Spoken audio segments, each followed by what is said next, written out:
Assalamualaikum warahmatullahi wabarakatuh. Nama saya Muhammad Rizky Irawan, kelas R4R, NPM 2021 4350 1607. Di sini saya akan menjelaskan tentang normalisasi database. Pengertian normalisasi.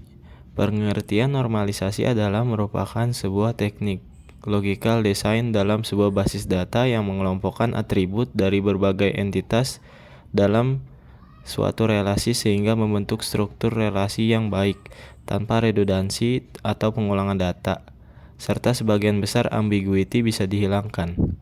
Tujuan normalisasi database. Tujuannya adalah untuk menghilangkan dan mengurangi redundansi data, dan tujuan yang kedua adalah memastikan dependensi data berada pada tabel yang tepat.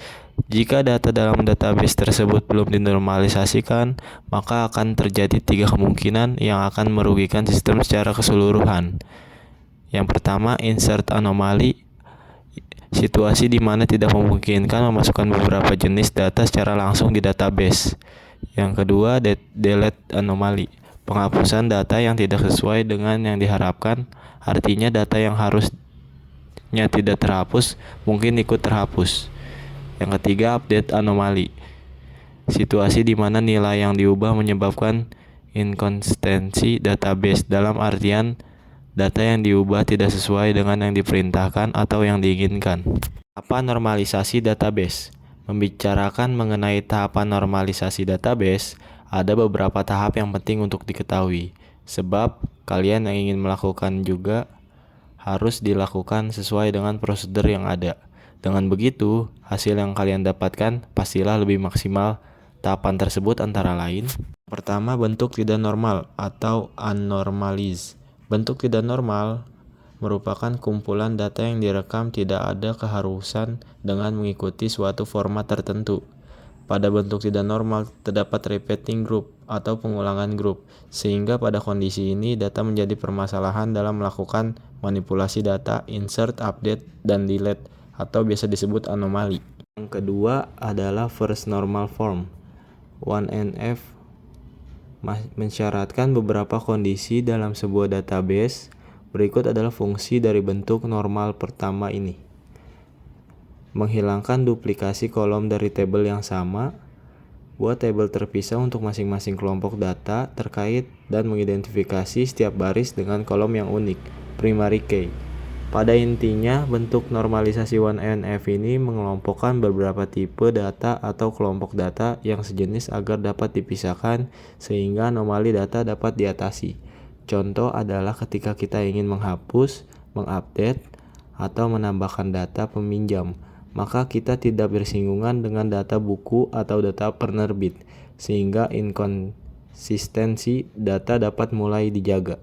Yang ketiga, 2NF. Syarat untuk menerapkan normalisasi bentuk kedua ini adalah data yang telah dibentuk dalam 1NF. Berikut adalah beberapa fungsi normalisasi 2NF. Menghapus beberapa subset data yang ada pada tabel dan menempatkan mereka pada tabel terpisah. Menciptakan hubungan antara tabel baru dan tabel lama dengan menciptakan foreign key. Tidak ada atribut dalam tabel yang secara fungsional bergantung pada kandidat key tabel tersebut.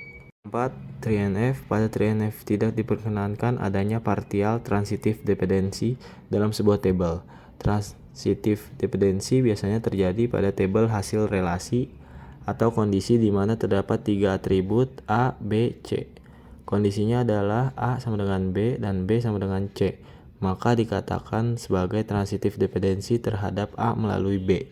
Intinya pada 3NF ini, jika terdapat suatu atribut yang tidak bergantung pada primary key, tapi bergantung pada field yang lain, maka atribut-atribut tersebut perlu dipisahkan ke tabel baru. Kelima, Boyce Codd normal form merupakan sebuah teknik normalisasi database yang sering disebut 3 and 5NF, memiliki hubungan yang sangat erat dengan bentuk 3NF. Pada dasarnya adalah untuk menghandle anomali dan overlapping yang tidak dapat dihandle dalam bentuk 3NF. Normalisasi database bentuk ini tergantung dari kasus yang disediakan. Tidak semua tabel wajib dinormalisasikan dalam bentuk BCNF. Untuk tabel untuk memenuhi bentuk normal Boyce Codd harus memenuhi dua kondisi berikut, yaitu tabel harus dalam bentuk normal ketiga. Dan untuk ketergantungan apapun A sama dengan B, A harus menjadi super K. Poin kedua terdengar agak rumit kan? Dengan kata sederhana, itu berarti bahwa untuk ketergantungan A sama dengan B, A tidak dapat menjadi atribut non-prima jika B adalah atribut utama. Pentingnya normalisasi. Dengan demikian, tujuan dari normalisasi adalah untuk menghilangkan duplikasi atau kerangkapan data, mengurangi kompleksitas data, dan mempermudah memodifikasi data. Pada bentuk normal, setiap baris dalam suatu tabel harus unik, setidaknya pada satu atribut yang disebut sebagai primary key. Sekian dari saya. Wassalamualaikum warahmatullahi wabarakatuh.